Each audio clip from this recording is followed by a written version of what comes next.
A Wrinkle in Time, the graphic novel, adapted and illustrated by Hope Larson.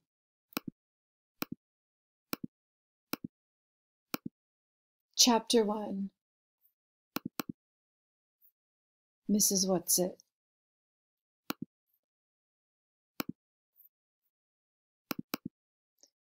It was a dark and stormy night. Rattle. I'm not usually afraid of weather.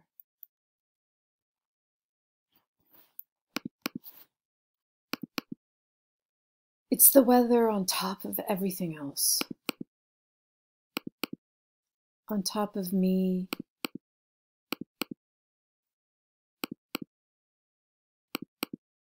On top of me, Meg Murray, doing everything wrong. Like school. School's all wrong. Really, Meg? I don't understand how a child with parents as brilliant as yours can be such a poor student. If your grades don't improve, you'll have to stay back next year. Then at lunch, I thought I'd blow off some steam. Ha ha ha ha. Hey! Oh, we aren't kids anymore, Meg. Why do you always act like such a baby? And then after school, her dumb baby brother, snark. Just say that again. Oh, Meg. Let us do the fighting when it's necessary. Here's her brother Sandy. Here's her brother Dennis. A delinquent. That's what I am. That's what they'll be saying next. Not Mother or Sandy and Dennis or Charles, but them, everybody else. I wish Father...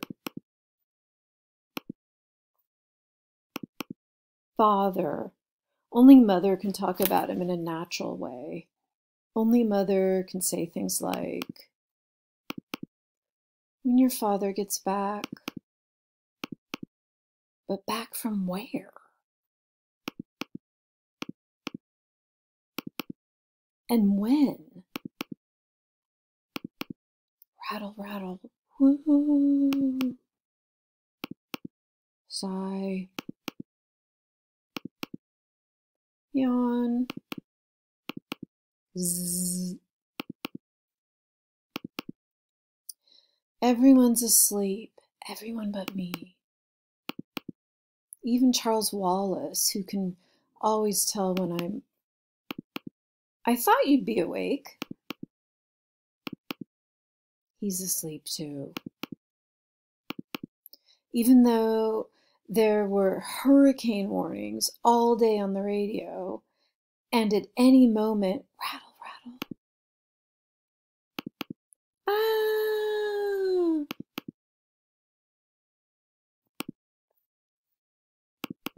Meg, you asked to have the attic bedroom and Mother let you have it because you're the oldest. It's a privilege, not a punishment.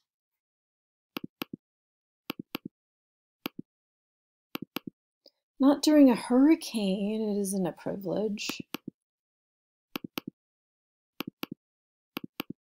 Go back to sleep. Just be glad you're a kitten. Not a monster like me. Sigh. Woof, woof, woof, woof, woof. Huh? What's he barking at? Fortinbras never barks without a reason. Mrs. Buncombe's tramp. It certainly was a tramp. Who else would steal 12 sheets, and right off the line, too? Oh, hello, Meg. Heard from your father lately? Woof, woof, woof.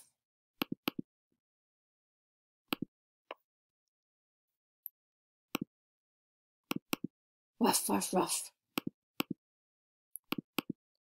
Bump. Ouch. Great. Now I have a bruise on my hip on top of everything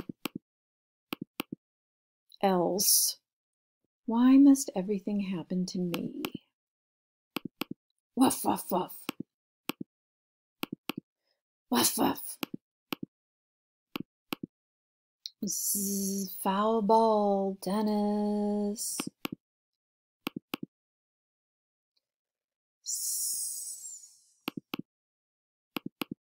The twins are lucky. They don't have any problems.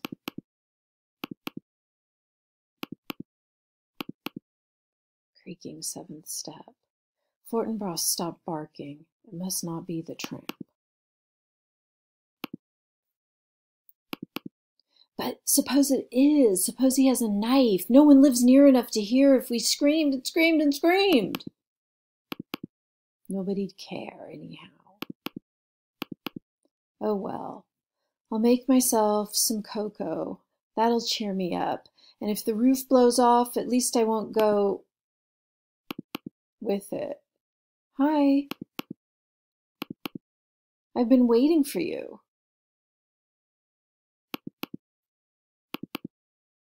Why didn't you come up to the attic? I've been scared stiff. Too windy up there, and I knew you'd be down. How does he always know about me?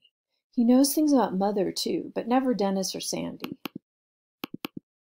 Charles has always been different, special, which must be why people think he's just not right. Well, I've heard clever people often have subnormal children. The two boys seem to be nice, regular children. But that unattractive girl and the baby boy certainly aren't all there. I put some milk on the stove for you. It should be hot by now. It's true, he didn't talk till he was almost 4. But Father said, don't worry about Charles Wallace, Meg. There's nothing wrong with him.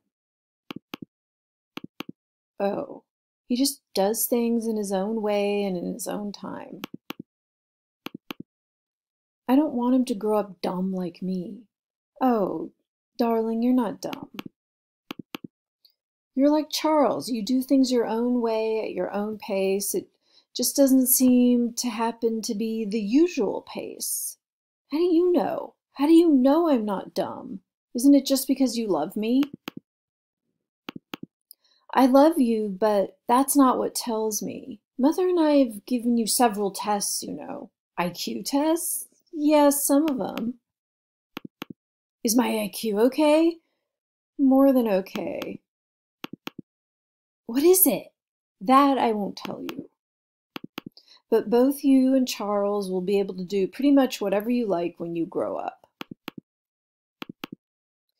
Just wait till Charles Wallace starts to talk. You'll see. Huh? You'd better check the milk. You know you don't like it when it gets skin on top. You put more than twice enough milk. I thought Mother might like some. I might like what?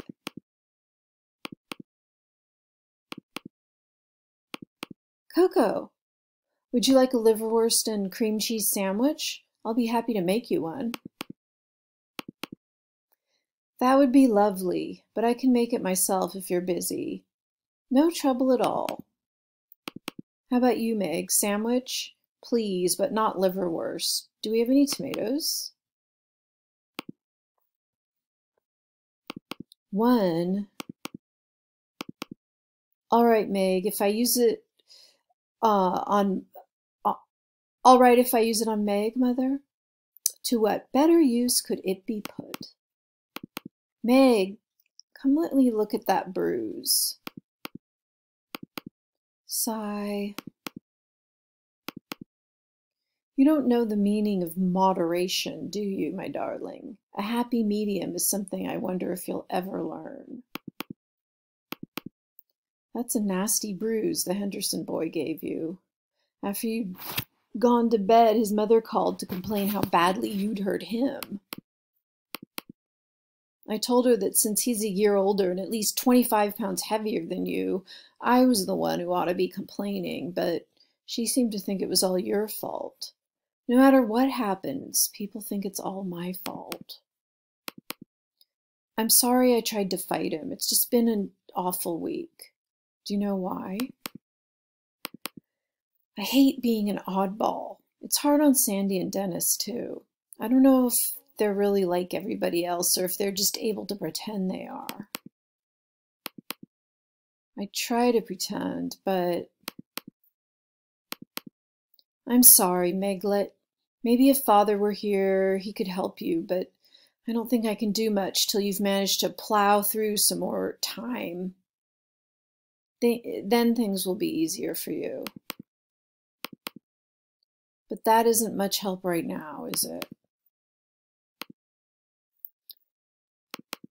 Maybe if I weren't so repulsive looking, maybe if I were pretty like you. Mother's not a bit pretty. She's beautiful. Therefore, I bet she was awful at your age. How right you are. Just give yourself time, Meg. I think I'll talk to Mrs. Whatsit about you. Who's Mrs. Whatsit? What's Mrs. Whatsit stand for? That's her name. You know the old house back in the woods that the kids all say is haunted? That's where they live. They? Mrs. Whatsit and her two friends.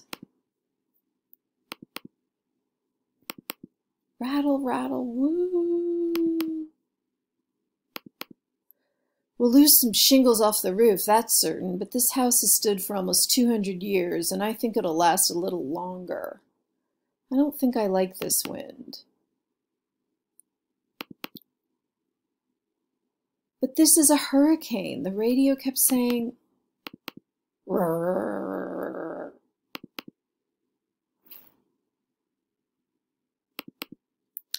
But I'd better go see what's upsetting Fort.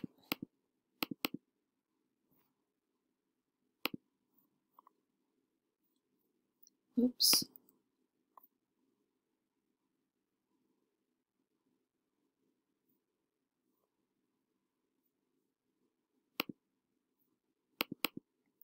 Do you think there's something in the lab?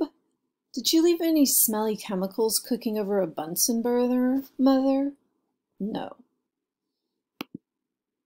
But I'd better go see what's upsetting Fort. I read that box. It's the tramp. What tramp? They were saying at the post office that a tramp stole all Mrs. Buncombe's sheets. I don't think even a tramp would be out on a night like this, Meg.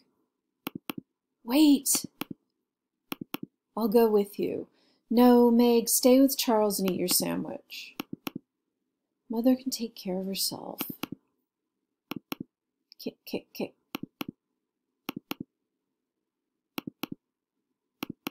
Kick, kick, kick. Huh? Mrs. Whatsit, what are you doing here? And at this time of night, too. Now, don't you be worried, my honey.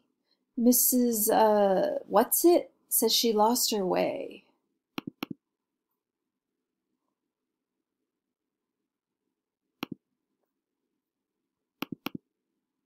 It isn't so much that I lost my way as that I got blown off course, and when I realized that I was at little Charles Wallace's house, I thought I'd just come in and rest a bit before proceeding on my way.